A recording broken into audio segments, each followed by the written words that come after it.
마태복음 24장 1절에서 14절 말씀을 한 절씩 교독하시겠습니다. 제가 먼저 읽겠습니다. 예수께서 성전에서 나와서 가실 때에 제자들이 성전 건물들을 가리켜 보이려고 나아오니 대답하여 이르시되 너희가 이 모든 것을 보지 못하느냐. 내가 진실로 너희에게 이르노니 돌 하나도 돌 위에 남지 않고 다 무너뜨려지리라. 예수께서 감람산 위에 앉으셨을 때에 제자들이 조용히 와서 이르되 우리에게 이르소서 어느 때에 이런 일이 있겠사오며 또 주의 임하심과 세상 끝에는 무슨 징조가 있사오리이까. 예수께서 대답하여 이르시되 너희가 사람의 이름을 받지 않는다 주의하라. 많은 사람이 내 이름으로 와서 이르되 나는 그리스도라 하여 많은 사람을 미혹하리라. 나는 말씀이 듣겠으나 너희는 항상 두려워하지 말라. 이런 일이 있어야 때 안상이 끝나지는 아니라. 민족이 민족을 나라가 나라를 대적하여 일어나겠고 곳곳에 기근과 지진이 있으리니 이 모든 것은 재난의 시간이니라. 그때 사람들이 너희를 환난에 넘겨주겠으며 너희를 죽이리니 너희가 내 이름 때문에 모든 민족에게 미움을 받으리라. 그때 많은 사람이 시족하게 되어 서로 잡아주고 미워하겠으며 거짓 선지자가 많이 일어나 많은 사람을 미혹하겠으며 불법의 성망으로 많은 사람을 세상에 씌우시고 그러나 끝까지 견디는 자는 구원을 얻으리라. 이 천국 복음이 모든 민족에게 증언을 위하여 온 세상에 전파되리니 그제야 끝이 오리라. 아멘. 오늘 말씀의 제목은 세상 끝에는 무슨 징조가 있겠습니까? 이러한 제목으로 말씀드리겠습니다. 사람의 끝은 있습니다. 이 끝에 대해서 끝이 있다는 것에 대해서 부정할 사람은 아무도 없습니다. 그렇다면 이 세상 끝은 있을까요? 있다고 말하는 사람도 있고 그렇지 않다고 하는 사람들도 있을 겁니다. 그렇다면 하나님의 답은 무엇일까요? 예수님께서 성전에서 나와서 제자들과 함께 가시는데 제자들이 성전을 가리키면서 참 아름답지 않습니까? 하면서 자랑합니다. 그때 예수님께서 너희가 이 모든 것을 보지 못하느냐? 이 성전에 있는 돌 하나도 돌 위에 남지 않을 것이다 라고 말씀하십니다. 그래서 제자들이 예수님께 조용히 묻습니다. 도대체 어느 때에 이런 일이 있겠사오며 주님의 임하심과 세상 끝에는 무슨 징조가 있겠습니까? 지금 이 말씀은 굉장히 중요한 말씀입니다. 여러분들은 지금까지 신앙생활에 오시면서 이 말씀에 대해서 제대로 잘 정립을 하고 계십니까? 세상 끝에 대해서 정립을 하고 계십니까? 오늘은 이 예배를 통해서 이 말씀을 통해서 세상 끝에 대해서 또 세상 끝에 어떤 징조가 있음에 대해서 제대로 정립하게 되기를 바랍니다. 첫째로 세상 끝은 있습니다. 지금 전 세계가 이상 기후로 인해서 굉장히 어려움을 겪고 있습니다. 비가 많이 오는 곳, 홍수가 나서 범람하고 또 비가 오지 않아서 기근으로 인해서 어려움을 겪는 곳, 그렇다 보니까 물난리, 불난리들이 곳곳에서 일어나고 있습니다. 그래서 사람들은 이런 상황들을 보면서 지구의 종말이 가까운 곳 아닌가 이렇게 말하는 사람들도 많이 있습니다. 실제로 그런 큰 일을 겪으면 그런 생각이 왜 안 들겠습니까? 우리가 살고 있는 온 우주 만물은 언젠가 끝이 있습니다. 또 어떤 사람은 영원하지 않을까라고 생각하는 사람들도 있겠죠. 그 영국의 스티븐 호킹 박사는 물리학을 전공한 사람입니다. 이 사람에 의해서 그래도 사람들이 세상 끝이 있겠구나 라는 생각을 좀 더 많이 하게 됐다고 합니다. 이 사람의 그 블랙홀 이론이 있는데 그것을 듣고 또 보면서 아, 세상은 끝이 있구나 이렇게 생각하는 사람들이 비교적 많이 늘어났다고 합니다. 그럼 성경은 무엇을 말씀하고 있습니까? 하나님은 이 세상 끝이 있다고 말씀하십니다. 창세기 1장 1절에는 이런 말씀이 있죠. 태초에 하나님이 천지를 창조하시니라. 태초에 하나님이 천지를 창조하셨습니다. 그것으로 끝난 것이 아니라 요한계시록에 보면 또 내가 새 하늘과 새 땅을 보니 처음 하늘과 처음 땅이 없어졌고 바다도 다시 있지 않더라. 없어졌다는 것은 완전히 사라졌다는 거예요.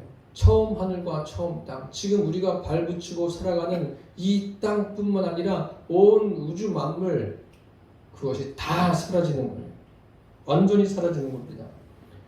새 하늘과 새 땅은 현재 있는 것을 보완해가지고 수정해서 새롭게 되는 것이 아닙니다.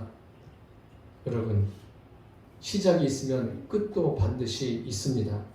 그것은 우리가 현재 살고 있는 우리 인생을 통해서 배우고 있지 않습니까? 인생이 시작하면 끝이 있습니다. 그런데 그 끝나는 시간은 사람마다 다 달라요.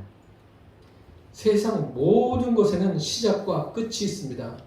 심지어 우리가 사용하는 물건들에도 시작이 있고 끝이 있습니다.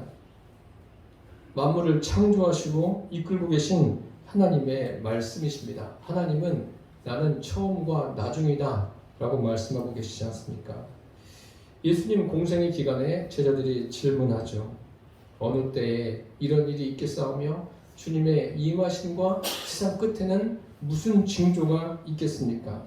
우리는 종말론에 대한 명확한 정립이 필요합니다. 세상 끝이 있습니까? 없습니까? 반드시 있습니다. 세상 끝은 있습니다. 예수님이 말씀하시지 않습니까? 오늘 우리가 함께 읽은 말씀 끝 부분에 그제야 끝이 오리라. 끝이 있다는 거예요? 없다는 거예요? 있다는 겁니다. 그런데 예수님이 끝이 있다는 것은 예수님이 오실 때, 그것을 재림이라고 말하지 않습니까? 오실 때 끝이 있습니다. 그러면 사람들의 관심은 뭐냐면 아, 예수님이 오시는구나. 이것에 관심을 갖고 어떤 준비를 하면 좋은데 그것이 아니라 그럼 몇 년도, 몇 월, 며칠에 오시는가? 이것에 대해서 이단들이 자꾸 미혹하고 그러지 않습니까? 근데 성경에는 명확하게 기록되어 있어요. 그러나 그날과 그 시는 하늘에 있는 천사들도 또 아들도 모르고 오직 아버지만 아시느니라. 아버지만 아신다고 성경이 명확하게 기록해 놓았습니다. 우리는 그것을 알고 주님을 섬기면 돼요.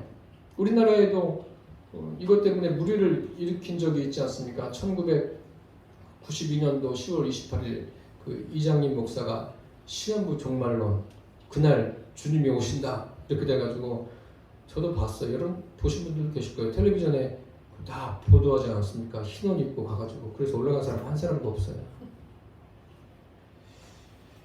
구약 성경이 뭡니까? 구약 성경은 오실 메시아, 오실 예수님에 대해서 기록해 놓은 거예요. 그리고 신약 성경은 오신 메시아, 오신 예수님. 그리고 지금은 뭐예요? 지금은 교회 시대예요. 성령이 사람들 안에 내주한 그 이후 시대는 교회 시대입니다. 교회 시대는 뭡니까? 다시 오실 예수님을 대망하는 그러한 시대가 교회 시대입니다. 예수님께서 제자들 보는 앞에서 승천하시지 않습니까? 승천하실 때 제자들이 하늘을 쳐다보고 있어요. 그때 흰옷 입은 두 사람이 갈릴리 사람들아 너희가 어찌하여 하늘을 쳐다보느냐 그러면서 이렇게 말하죠. 너희 가운데서 하늘로 올려지신 이 예수는 하늘로 가심을 본 그대로 오시리라. 이 두 사람은 천사겠죠. 예수님이 올라가셨어요. 그것을 본 그대로 오신다는 거예요. 예수님은 다시 오십니다. 사도행전에서도 종말론을 분명하고 명확하게 우리에게 말씀하고 있습니다.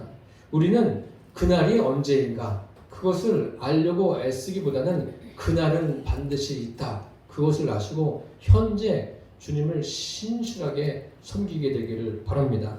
이것을 준비하는 것은 다른 게 없어요. 예수님을 내 안에 주인으로 모시고 성령으로 거듭나서 하나님의 자녀로 하루하루 살아가는 것, 이것이 세상 끝을 주님이 오시는 그날을 준비하는 가장 지혜로운 선택인 줄 믿습니다. 둘째로 세상 끝에 징조를 말씀하셨습니다. 세상 끝에는 무슨 징조가 있겠습니까? 세상 끝은 있는데 그 징조에 대한, 그 끝에 대한 징조는 무엇입니까?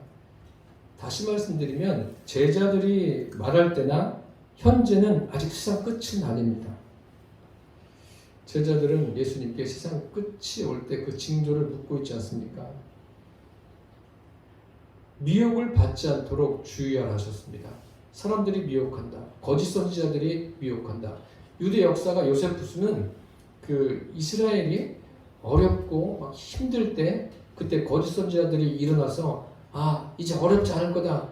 이제 뭐 하나님이 구원하실 거다. 이런 식으로 해서 사람들을 미혹했다고 합니다. 그래서 그들의 말대로 된 게 하나도 없다. 이렇게 그 요세푸스가 기록해 놓았습니다. 사람들을 미혹하는 거예요. 그럼 미혹하는 게 무엇입니까? 잘못된 길로 이끄는 겁니다. 거짓 선지자들 뿐만 아니라 지금도 잘못된 길로 이끄는 그런 사람들이 얼마나 많습니까? 그리고 가장 잘못된 길은 무엇인지 아십니까? 하나님의 자리에 사람이 있든지 사람 외에 다른 것이 있게 하는 것, 그것이 가장 잘못된 거예요. 우리가 교회에 나와서 지금 예배하는 거예요. 하나님이 눈에 보입니까? 보이지 않아요. 저는 서서 설교를 하고 여러분들이 앉아서 설교를 듣습니다. 예배의 주체는 제가 아니에요. 하나님이세요. 성삼일체 하나님이 이 예배를 받으시는 거예요. 우리는 그분께 예배 드리는 거예요. 저는 여러분들을 그분께 안내하는 그 역할을 할 뿐입니다. 그래서 하나님을 섬긴다고 하면서 하나님의 자리에 다른 것이 있으면 안 돼요. 다른 것이라면 그 자리에 목회자도 있어서는 안 돼요. 그리고 교회에 어떤 그 전통이 있어서도 안 되고 교회에 어떤 자랑거리들 그런 것도 있어서는 안 돼요. 하나님의 자리에는 오직 성삼일체 하나님 그분만 계셔야 됩니다. 그래서 예배 드릴 때 저와 여러분이 눈에 보이지 않는 하나님 그분을 의식하면서 예배를 드리게 되기를 바랍니다. 오직 주님께만 예배 드리는 거예요. 많은 사람들이 예수님의 이름으로 온다.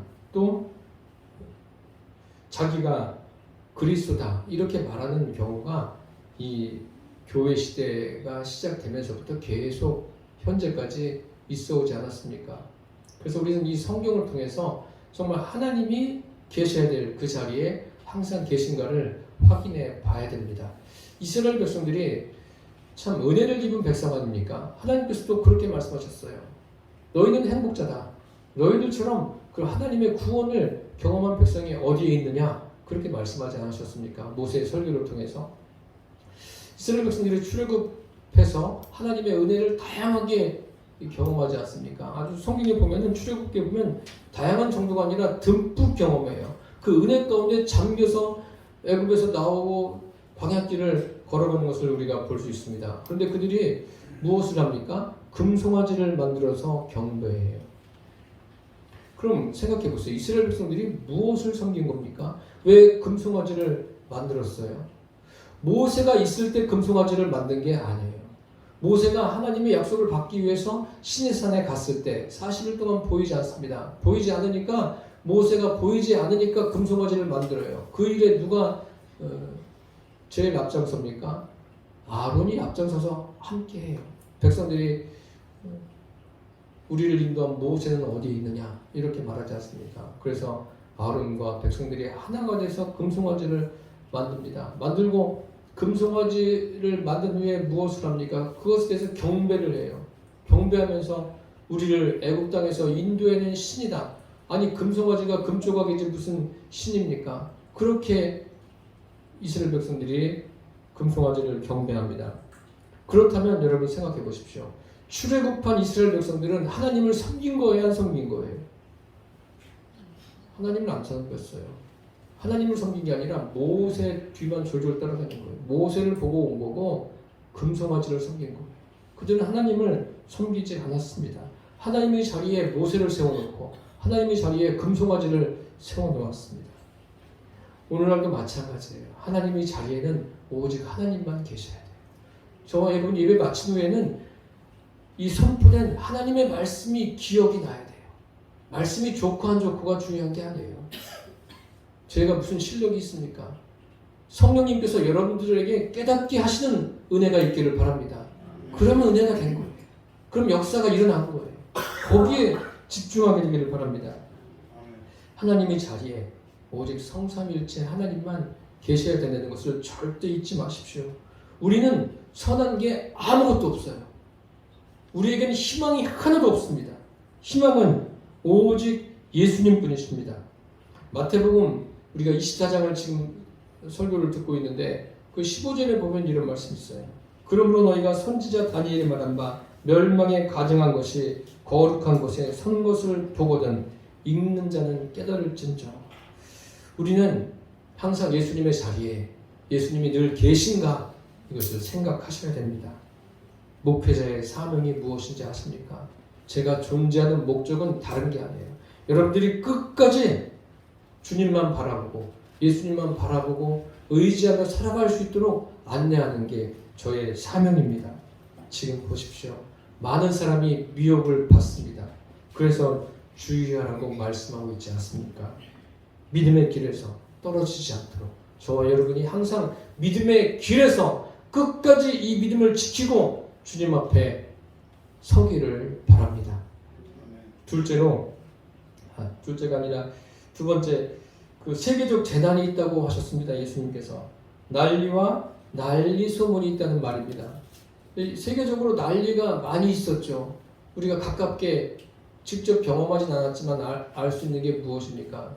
세계 1차 대전, 2차 대전. 이것은 역사를 보면 알 수 있지 않습니까? 그때도 사람들이 그런 난리가 어디 있습니까? 어떤 한 국가에서 이루어진 것이 아니라 세계적인 난리예요.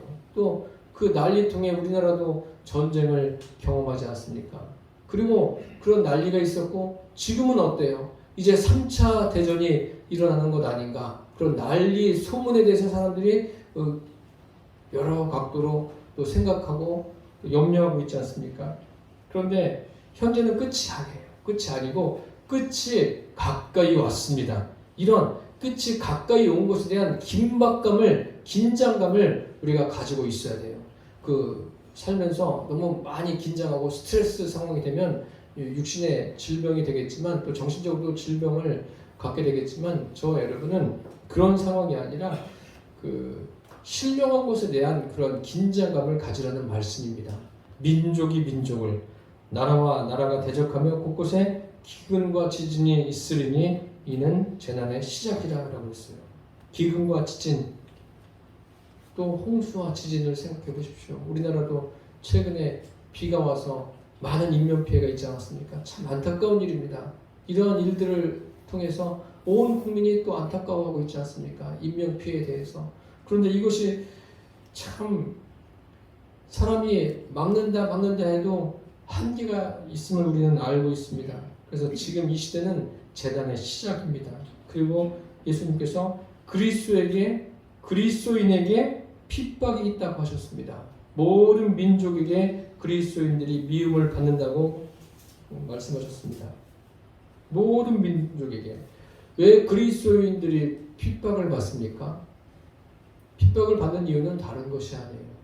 신본주의의 믿음을 가지고 살기 때문에 핍박을 받는 거예요.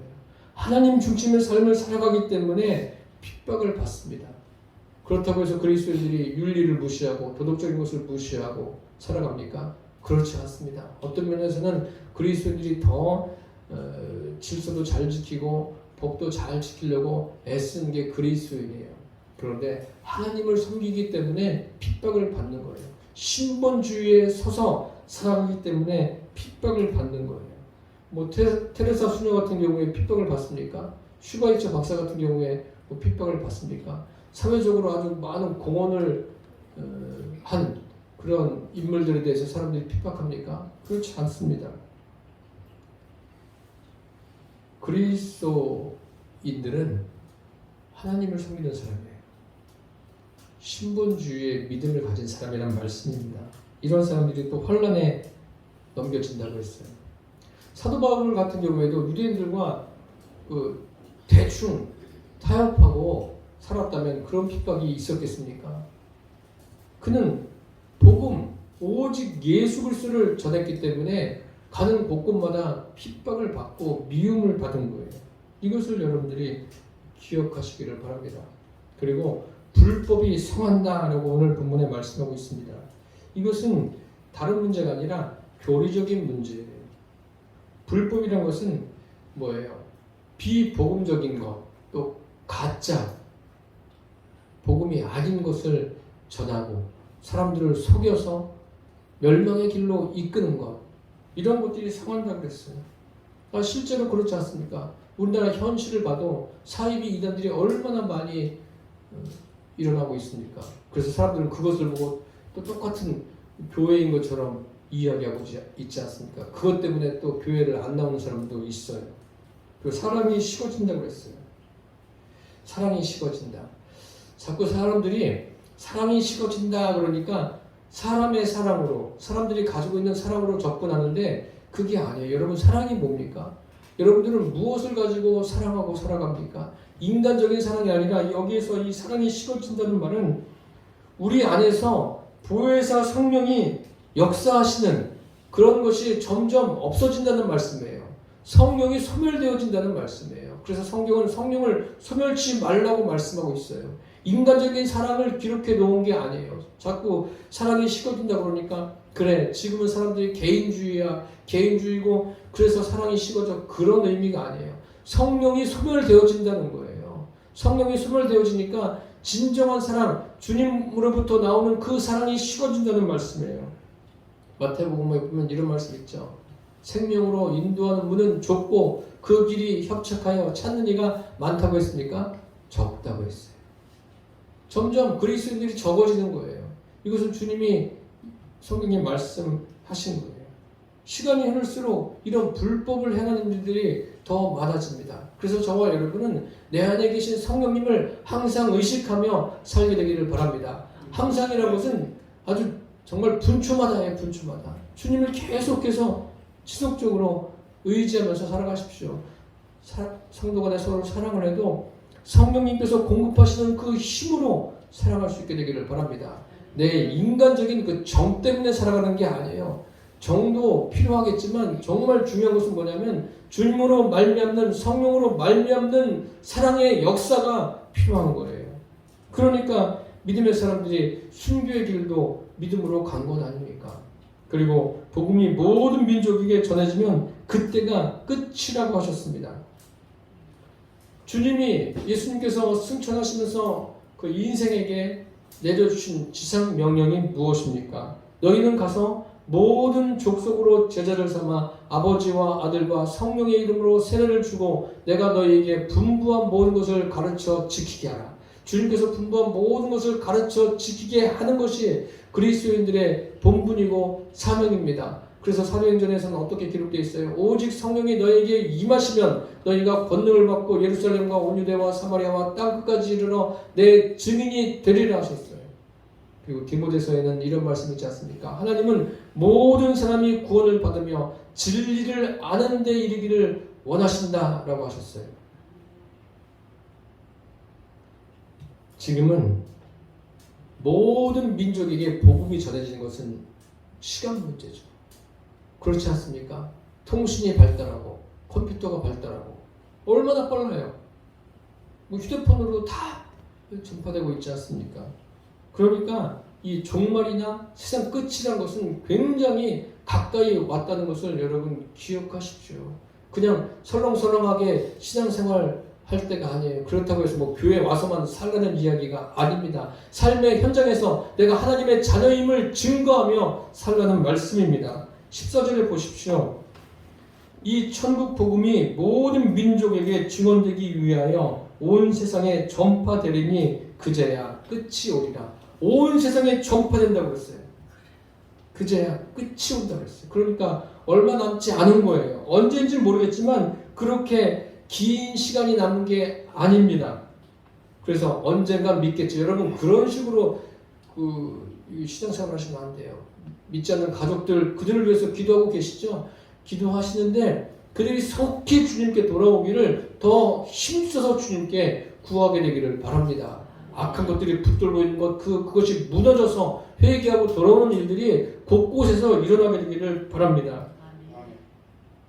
예수님이 그리고 또 이런 말씀 하시지 않습니까? 13절에 그러나 끝까지 견디는 자는 구원을 얻으리라. 저와 여러분 모두가 끝까지 견디시기를 바랍니다.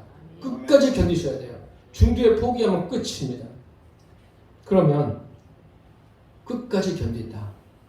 참 이 말씀이 어떤 때는 막막하게 들립니다. 제가 그 부목사 할 때도 많은 신방을 다닐 때 그 대부분 어려움을 겪지 않습니까? 사람들이. 그럼 가서 하나님 말씀 가지고 신방을 해요. 신방을 하는데 지금 돌이켜보면 제대로 한 건가? 그런 생각이 들 때가 있습니다. 왜 그런 생각을 했었냐면 어려운 일을 겪을 때 근데 그 어려운 일이 오랜 시간 지속돼요. 그럼 가서 말씀이 이러니까 이렇게 견디십시오.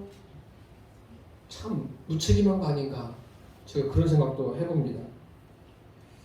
끝까지 견딘다. 이게 무슨 말씀입니까? 여러분 어떤 일에 대해서 끝까지 견딜 수 있습니까? 그럴 만한 인내심이 있어요? 몸에 막 통증이 있고 힘든데 그게 가능합니까? 또 인생에 어려운 일이 와서 감당하기가 도저히 힘든데 끝까지 견디는 게 가능해요? 그리고 자꾸 뭐 예를 들어서 제가 목회자인데 목회자 가서 신방에서 그래도 견디십시오. 믿음으로 승리하십시오. 믿음으로 이기셔야 됩니다. 참 좀 생각해 볼 문제입니다. 하나님은 우리 연약함을 아십니까? 모르십니까? 아세요. 우리가 견디지 못하다는 거 아세요. 우리가 해봐야 어느 정도 하다가 한계 상황에 만나서 주님 못합니다. 이렇게 하는 거 아십니다. 그럼 어떻게 견딜 수 있어요? 뭐 열심히 훈련을 하면 견뎌집니까? 계속해서 하나님 말씀 막 주입하면 견뎌집니까? 하나님 말씀 외우고 계속 그 말씀 되뇌이면 견딜 수가 있는 겁니까? 아니에요. 그렇게 되는 게 아닙니다. 그렇게 되는 게 아니라는 게 성경에 나와 있어요. 성령의 열매에 대해서 갈라디아서에 기록되어 있지 않습니까? 오직 성령의 열매는 사랑과 희락과 화평과 오래 참음과 자비와 양선과 충성과 온유와 절제니 이 같은 것을 금지할 법이 없느니라. 성령의 열매 중에 뭐가 있어요? 오래 참음이 있어요. 그럼 오래 참음은 뭘로 된다는 거예요? 오래 참음은 그 사람의 인내심으로 되는 게 아니라 성령의 나타남과 능력으로 되는 거예요. 성령이 임하셔야 그 삶이 견뎌지는 거예요. 견딜 수가 있는 거예요. 내 힘으로 막 이거 내가 견뎌야 되겠다. 무슨 일이 있어도 무슨 수를 써서라도 내가 견뎌 나가야 되겠다. 이게 아니에요. 이렇게 되는 게 아니에요. 교회에서도 인내하십시오.